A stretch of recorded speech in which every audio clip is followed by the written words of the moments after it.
연립부등식이고 특별한 케이스가 아니라면은 두 식을 같이 계산할 일은 없을 거야. 보통의 이제 연립방정식하고 다 연립방정식은 연립을 통해서 문자를 하나씩 지워나가는 게 목표라고 하면은 연립부등식은 정말 순수한 의미로 각 부등식에 해를 구할 거야. 그리고 그 해에 대한 해들의 공통 영역 체크하면 끝이야. 그래서 연립부등식은 기본적인 부등식이 되는 거. 그러니까 1차 연립부등식이 연립 1차면은 1차 부등식을 2개, 3개 풀 수 있는가? 연립 2차면은 2차 부등식을 2개, 3개 풀 수 있는가? 그리고 공통인 부분 그림에다 그릴 수 있냐? 이게 가장 기본적인 거고, 그거 외에 나머지 부분은 아까 전에 이제 수업할 때 얘기했었던 크다 작다 체크했으면 같은 부분에 대한 논리를 이제 문제에 맞는 논리를 가지고 올 수 있는 거 없는가? 그치? 논리적인 부분이 조금 필요해서 이 부분만 체크해주면 되고, 설명 페이지는 그냥 한 번씩 정독을 해봤으면 하고요. 문제로 빨리 넘어가서 빨리 마무리하고 조금 오늘은 문제 좀 풀다가 가자.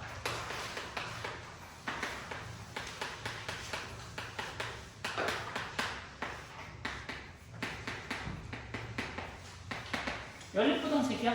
1차 부등식 2개 있어. 그러면 위에 거 계산하고 아래 거 계산하고 얼마냐? 됐지? 하나는 마이너스 4보다 작다고 다른 하나는 7보다 작다야.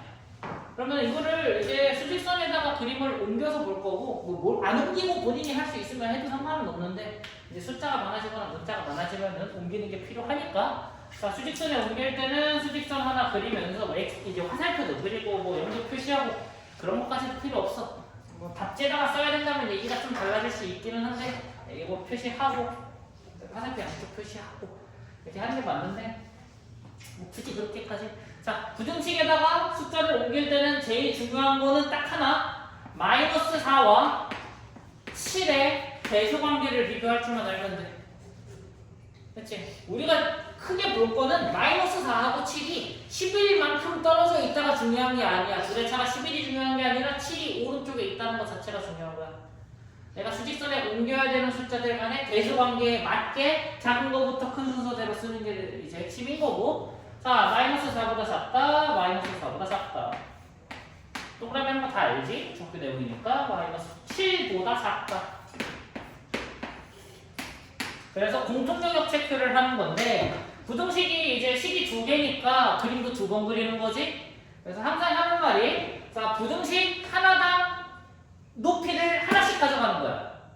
됐어? 이제 뒤쪽에 있는 2차 부등식이라던가 절대값이 있는 케이스를 이제 풀다 보면은 부등식 혼자서 그림을 2개 그리는 경우가 있거든. 그러면 첫 번째 부등식은 이 정도 높이. 그러면 다른 부등식은 얘하고 높이가 다르게 그리는 거라고. 됐지? 그래서 식이 2개니까 지금 높이가 서로 다른 2개의 그림이 만들어지는 거고, 공통 영역은 지금 어떻게 돼야 돼? 이 2개의 그림이 모두 다 있는 곳을 체크하는 게 공통 영역이야. 됐나? 그럼 얘를 읽으면 이거는 우리는 마이너스 4보다 작다라고 읽을 거고, 같은 거는 취급하지 않아. 구멍이 뚫려 있으니까 마이너스 4가 올 수가 없어. 됐지? 그 다음 3번으로 가자. 그냥 빨리 곱해버릴게. 3x 10x 빼기 21 15가 아니네. 150 2x 101 100x. 됐지? 가끔 중학생들 수업하다 보면은 야 곱하기를 하는데 x에다가는 x는 소수점이 없어가지고 x를 이제 곱하는 걸 빼먹고 하는 애들이 있는데, 고등학생이니까 그러진 않겠지.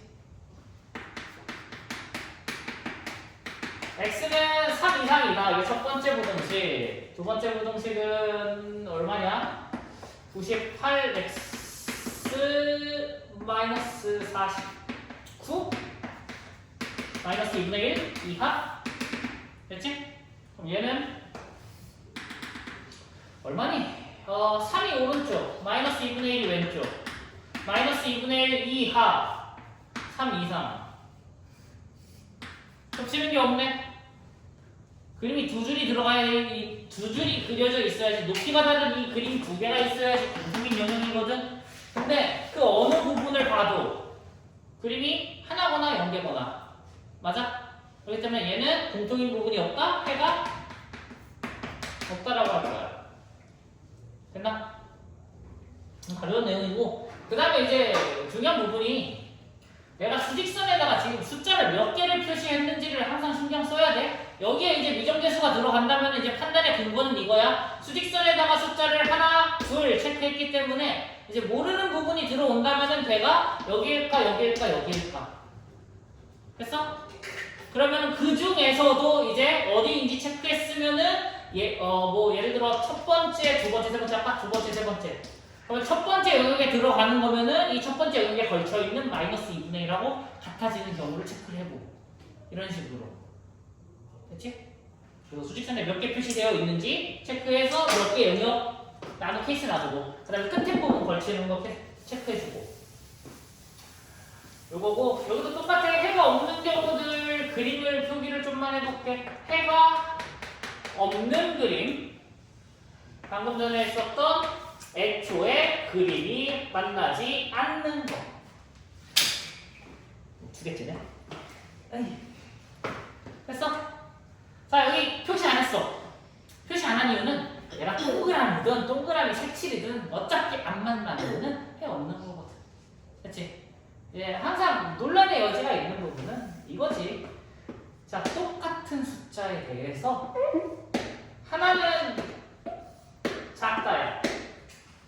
그치? 다른 하나는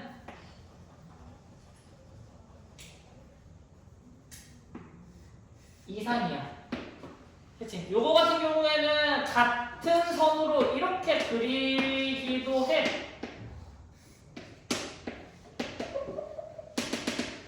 됐어? 본인이 알아볼수 편한 걸로. 이게 기울어져 있으니까 여기가 비어있지 않냐? 그런 건 아니야. 이 안쪽에 있는 거 다 데려가는 거다. 됐지? 그래서 이런 그림인데 보통 하나가 미만이고 이상이고 그러니까 한쪽은 이제 부등호에 등호가 없고 한쪽은 등호가 있어. 그럼 등호가 있는 쪽을 좀 작게 그리고 없는 걸 크게 그려. 그래야지 오해 소지가 안 생기니까. 근데 문제를 풀다 보면 결국에는 이게 컴퓨터로 그린다고 그리는데 사실 이거보다 그림이 조그만하잖아. 시험지나 문제집이랑. 그러면 사실상 구분이 잘 안 되기는 해. 근데 어느 쪽에 있던 간에 결국에는 서로 해가 없는 게 맞아. 왼쪽 오른쪽 겹치는 거고 가운데 거 이 겹치는 숫자 같은 경우에는 한쪽만 가져가는 거잖아. 그래서 공통인 게 없다. 됐지? 저게 안 되니까 당연히 이것도 안 되는 거다. 둘 다 해가 없는 거지? 됐지? 그러면은 아까 전에 얘기했던 해가 특수한 케이스 중에 뭐가 있냐면은 해가 한 개.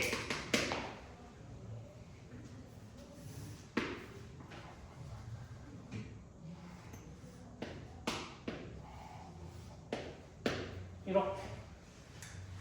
그래서 식으로 쓰자고 하면은 뭐 이렇게 x는 a 이하, x는 a 이상.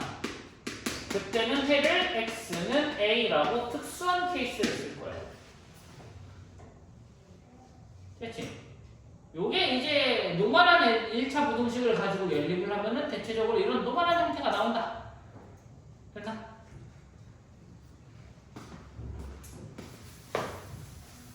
그럼 해가 특수한 거에서 못 빠졌냐? 그래서 못 빠졌어. 하나 더 있잖아. 해가 특수한 거. 해가 없는 거, 유한인 거, 그리고 무수히 많은 거.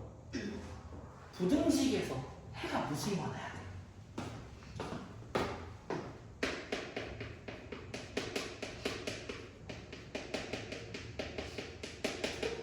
무수히 많다.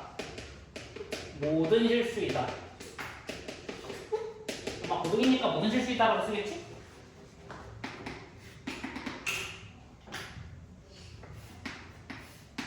연립하는 부등식이 두 개지. 맞아?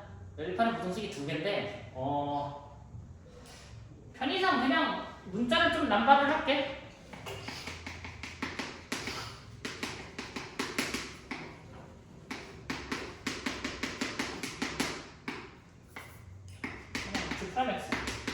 프라임 붙이면 다른 식인 거야.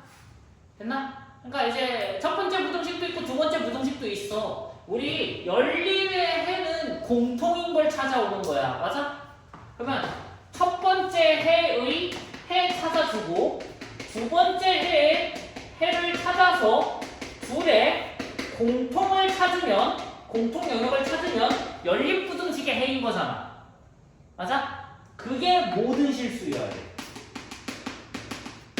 자, 공통이라는 거는 내가 갖고 있는 거에서 일부 추출하는 거잖아. 어떻게 보면은 갖고 있는 거 내에서 골라야 되잖아. 맞아? 그러려면은 모든 실수를 공통으로 갖고 있으려면은 방법이 하나밖에 없어. 애초에 둘 다 모든 실수여야 돼. 됐나? 얘도 모든 실수고 얘도 모든 실수니까 공통 부분이 모든 실수로 나올 수 있는 거야. 그래서 요거 특이 케이스이기 때문에 요것도 그냥 이제 하나 정도는 알아두기는 해야 돼. 얘랑 얘 같은 경우는 한 번씩 찔러줄 때가 있어서 얘는 계산상 나오지만은 얘는 논리의 문제로 가지고 가. 그래서 연립부등식이야. 이건 1차, 2차를 떠나서의 문제다. 연립부등식에서 해가 모든 실수이려면은 각 부등식에 해가 둘 다 모든 실수.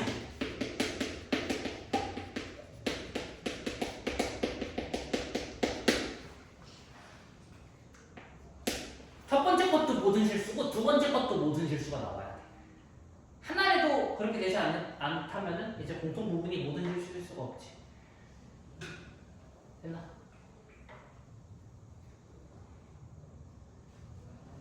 그래서 항상 모든 실수. 요거 알아두고 넘어가면 될 것 같아. 대체적으로 계산만 요구를 하기 때문에 그렇고. 다음 페이지 넘어가서 하나만 풀자. 뭐 여러 개 풀 필요도 없지. 자, 14-4번. 너희들 이거 다 풀어야 된다.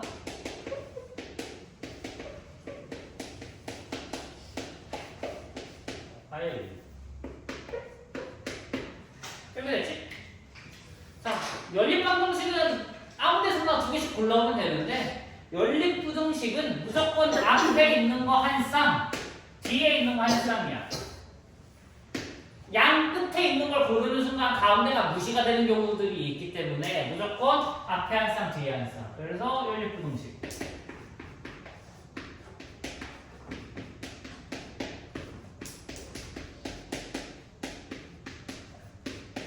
그래서 정리하면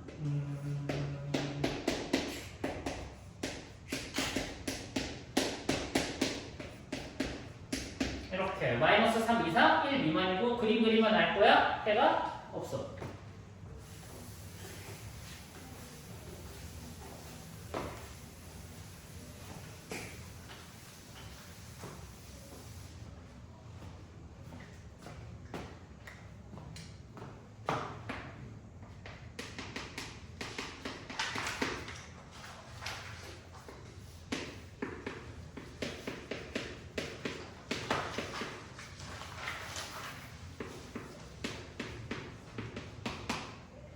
얼마냐? 마이너스 3x 마이너스 3 마이너스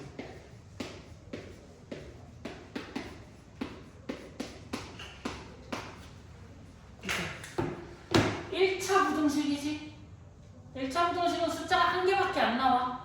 맞지? 얼마보다 크다 작다 이런 식으로밖에 안 나오잖아. 그래서 보면은 지금 일단 첫 번째 식이 멀쩡하게 계산되니까 첫 번째 식부터 가져가자. 얘가 해를 계산을 하면은 마이너스 8과 마이너스 4 x는 마이너스 4보다 크다야. 됐나?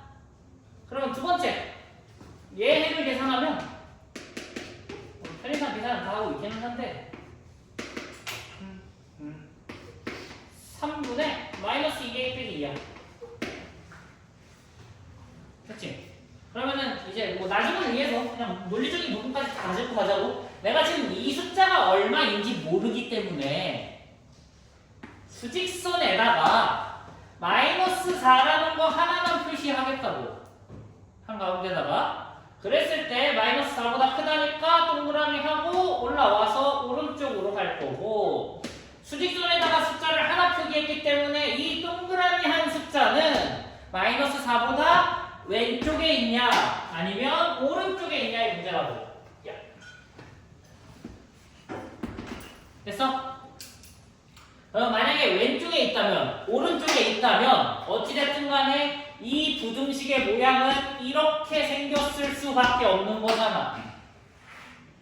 맞지? 모양은 정해져 있으니까. 그러면 해가 이렇게 잘 나오기 위해서는, 공통인 부분이 나오기 위해서는 당연히 오른쪽에 위치해야 된다. 그리고 공통인 부분을 체크를 하면 B랑 마이너스 4여야 되니까 왼쪽이 B인 거고 오른쪽이 4인 거야. 얘가 4인 거네. 됐어? 원래는 이렇게 체크해야 돼. 요거를 이제 두 쌍짜리로 잘 정리를 하는 게 2차 연립 부등식에서 할 일이잖아? 그치? 근데 1차에서 매번 이렇게 하기에는 솔직히 힘이 너무 빠져. 안 그래도 계산 귀찮아 죽겠는데. 맞지? 그러면은 1차 연립이니까 조금만 그냥 문제를 내가 항상 얘기하는 나쁘게 좀 이용해 먹자고. 어차피 B랑 4라는 숫자가 1차 부등식 하나는 B를 만들 거고 다른 하나는 무조건 100% 4를 만드니까 이런 애가 나올 수 있는 거잖아. 맞아? 그러면은 얘를 이제 뭘로 바꿔서 생각해도 방정식으로 바꿔서 생각해도 해는 B랑 4가 두 개가 나와야 된다. 근데 첫 번째 애가 뭐가 나왔으니까? 마이너스 4가 나왔네? 맞아? 마이너스 4보다 크다니까 이 부등식 모양을 고려해 봤을 때 B가 애초에 마이너스 4일 수밖에 없는 거야. 모양을 고려해보면 됐지? 그러면은 4라는 해는 어디서 왔구나? 요 위에 있는 1차식이 두 번째 식이 4보다 작다라는 해를 만드는 애라고.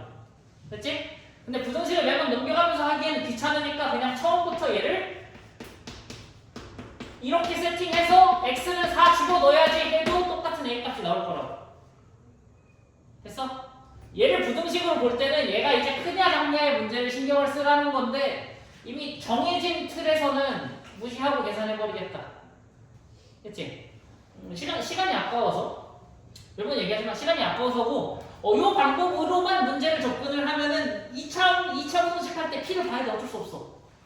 그러니까 이 방법은 이 기본적인 문제풀이 접근을 이해를 하고 2차 부등식을 풀 수 있을 때 전제 조건이야. 2차 부등식을 나는 푼다. 그러면은 1차 부등식을 그냥 바로바로 대충대충 넘어가자는 거야.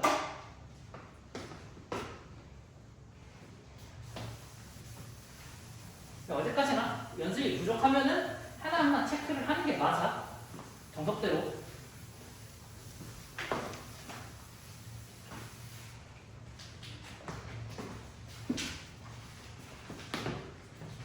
자, 2번은 뭐냐? 연립부등식 정리를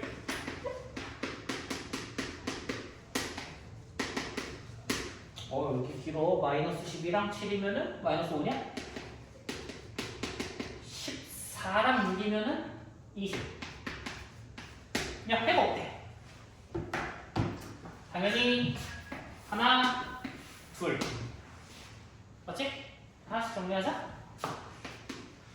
마이너스 a 마이너스 1 EX X는 2분의 마이너스 a 마이너스 1 OX 20 마이너스 a X는 그래 그냥 5로 가자. 5분의 20 빼기 a.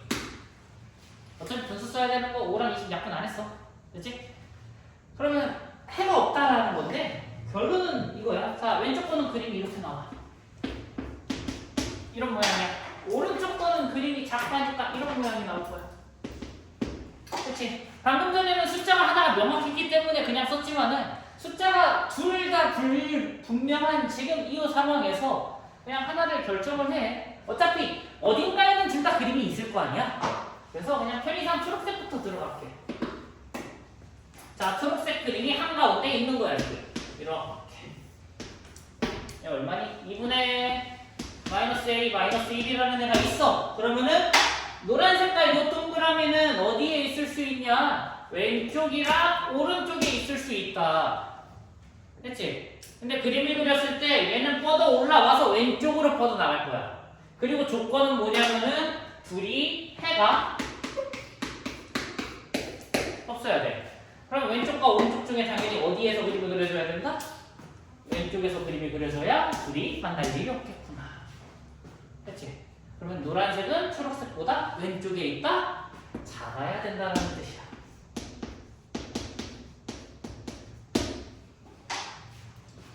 됐어? 그럼 일단 이 부등식을 해결을 하면 되겠지? 양변에 10을 곱하는 게 맞고 얘는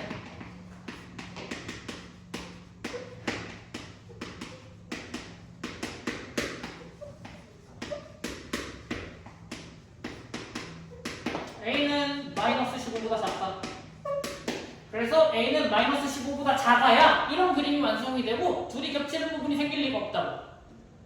그럼 이제 그 다음 노란색이 초록색보다 작냐 크냐의 문제를 판단을 했으면 이제 머릿속으로 판단이 되면 그냥 들어가면 되는데 그게 아니라면 매번 이런 연습을 하는 게 맞아. 초록색이 이렇게 그림이 그려지고 노란색이 그 그림 위치에서 똑같이 그려지면 겹치는 부분이 있는가? 맞아? 자, 왼쪽, 오른쪽 서로 안 만나지? 그럼 가운데만 보는 거야? 가운데 있는 이 숫자는 노란색도 안 가져가고 초록색도 못 가져가. 둘 다 없는 거지? 그럼 둘이 겹치는 게 없는 거잖아. 그럼 둘이 같아도 해가 없는 거네, 연립부등식은. 그치? 따로 계산을 할 때도 있겠지만은 얘는 어차피 이하로 계산해버리면 되는 거잖아. 그러니까 처음부터 이하로 가는 게 아니라 작은 거 체크했고 같은 것도 되네? 그러면은 여기도 붙여버려야지. 됐어? 처음부터 이하 안 해? 항상 크다 작다 비교하고 같은 게 되는지 안 되는지 그림에 따라서 문제에서 요구하는 게 해가 있는 건지 없는 건지에 따라서 등호는 붙고 안 붙고가 달라진다고?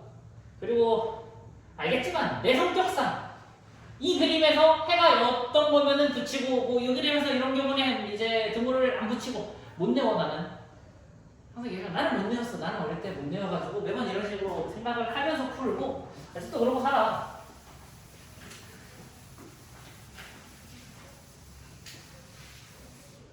그래서 내가 그런 게 좀 안 되는 편이야. 그 이름 붙여서 외우고 막 이렇게 하고 하는 거. 잘 안 되는 사람이니까 그런 걸 요구를 하지 말고. 그 다음, 이거 몇 분이냐? 35분이네?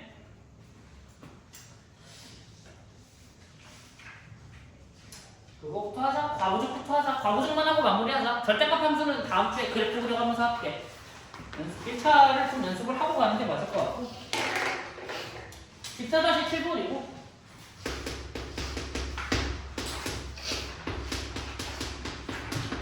아니, 과목명은 알아야지. 그래야지 서로 맞으면 되니까. 과부족이라고 해. 됐지? 그러니까 논리는 그거야. 뭐가 있을까? 그래. 30인승 버스가 있어. 사람이 탔어. 됐지? 사람이 타면 운행을 하는 거야. 이 예시를 써놓자. 30인승 버스. 이제 승객이 존재하면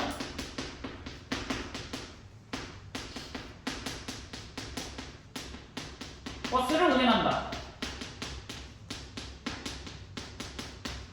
그러면 현재 버스가 운행 중인데 승객은 몇 명인가?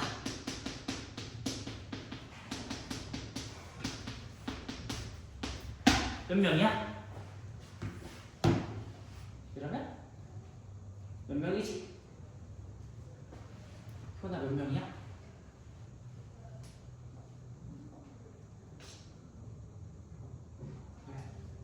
준이야 몇 명이냐?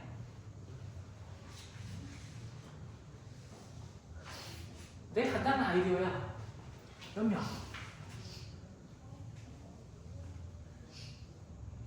진짜 몇 명이야? 혹시 5명이면 안 돼? 5명이면 운행을 하니 안 하니? 하잖아. 왜? 존재하면. 그러니까 몇 명 최소? 1명. 최대? 30명. 30명. 30명을 넘을 수는 없어. 왜냐면 못하거든 그거는. 이 질문의 핵심은 이거야. 한 명이어도 운행을 해야 된다. 그래서 미니멈부터 맥시멈까지가 존재하는 거다. 사람 숫자고 뭐 이제 물론 개수로 따질 거니까 당연히 자연수만 가지고 오는 게 맞고. 그래서 이제 이거를 텐트 문제, 뭐 당 문제 아니면 뭐 사탕 문제로도 얘기를 하는데. 자 보자고. 텐트 한 개 이제 문제를 읽을게. 텐트 한 개에 5명씩 배정되면 12명의 학생이 자 12명이라는 정확한 구체적인 수치가 확실한 거잖아. 맞아? 자 그러면 텐트의 개수를 이거 단어 바꾸면 안 되나? X개라고 할게. 그러면 텐트 한 개당 5명씩 들어가는 거잖아. 그러면 텐트에 들어간 사람 몇 명이냐라고 하면 텐트 안에 5X명이 있고 밖에 몇 명이 있어? 12명이 있단 말이야. 안에 들어간 사람이랑 밖에 있는 사람이랑 다 합치면 전체 학생 수인 거잖아. 그래서 전체는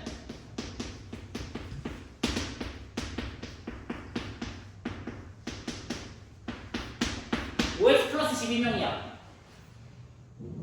맞지? 근데 이제 상식적인 질문인 거야, 이제.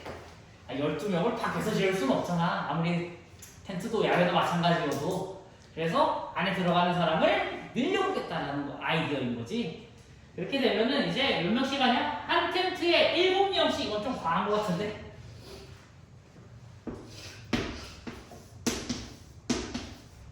몇 개의 텐트가 남는다고? 아씨,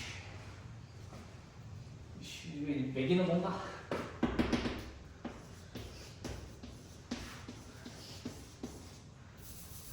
좀 나를 내려서 쓰자. 1, 2, 3, 4, 5.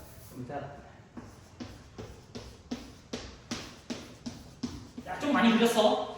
그치? 여기도 5개 하자. 5개씩 해서 텐트가 X 대응이 텐트가 있는 거다 지금. 됐어? X개의 텐트가 있는데 첫 번째 텐트부터 몇 명씩 채우겠다고 지금 7명씩 채우겠다고. 자, 첫 번째 텐트가 7명 다 들어가면 그 다음 텐트에 7명 집어넣는 거야. 뭐 누구끼리 어디 피하고 그런 거 없어. 그냥 무조건 7명, 7명인 거다. 그치? 그럼 그 다음도 7 채우다 보면은 X개의 텐트 중에 몇 개를 안 쓴다고? 9개를 안 쓰겠다고. 9개 지우고 시작하면 되겠지?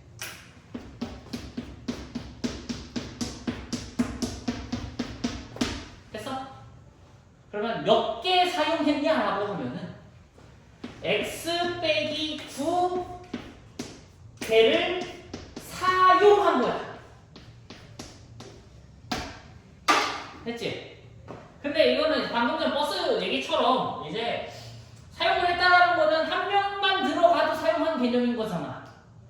자, 그리고 앞에서부터 7명을 가득가득 채우기로 했기 때문에 계속 7명씩 채워질 건데 항상 어디서 문제냐면 마지막에 사용된 거. 그래서 다른 애들까지 7명이 확실해. 근데 일단 이 마지막 텐트는 쓰기는 썼지. 얘를 쓰려면 그 이전 텐트까지 7명이 가득 찬 건 확실하다. 근데 얘는 사용의 개념이니까 최소 1명에서 최대 7명까지 들어간다. 얘가 1에서 치는 거야, 마지막 텐트가. 됐지? 그러면 사용한 텐트 중에 내가 7명 사용했다고 확실하게 얘기할 수 있는 거는 X 빼기 10 개. 됐어? 여기는 100% 내가 확실하게 7명을 썼다고 얘기할 수 있고 마지막 텐트는 최소 1명에서 최대 7명까지인 거지. 그래서 학생 수의 최대값과 최소값을 써주면 그림을 너무 많이 그려서 여기다 쓸게. 자, 학생 수 최소 얼마냐? 7 x-10 더하기 마지막 텐트 하나 최대값 7 x-10 그리고 마지막 텐트에 7명 가득 차 있을 때 됐나? 그러면은 우리는 최소값과 최대값 사이에 뭐가 있어야 된다? 실제 학생 수 5x 플러스 12 이건 확실한 학생 숫자인 거니까 사이에 있어야 되고 플러스 1까지 학생 수가 가능한 거지. 그래서 여기 이상과 이하라고 풀 거야. 됐니? 최소니까 이거 같아도 되는 거고 최대니까 같아도 되잖아. 부등식 푸는 거는 뭐 혼자 풀면 되고 요 과정을 만들어 오는 게 사실 일이지. 그러니까 텐트 수 x 놓는 것도 다 하는데 이제 이게 문제야. 이거 마지막 텐트 정리하는 거 됐나? 그래서 이것만 정리해주면 알면 뭐 다 한다. 그런 내용이고 여기까지만 합시다. 여기까지만 하고 아까 얘기한 것처럼 다음 주에 수업할 때 부등식 파트 해야 되니까 부등식 연습해 오시고 부등식 돼야지 우리 2차도 한다. 2차 하려면 주말에 부등식 해와야 돼. 됐지?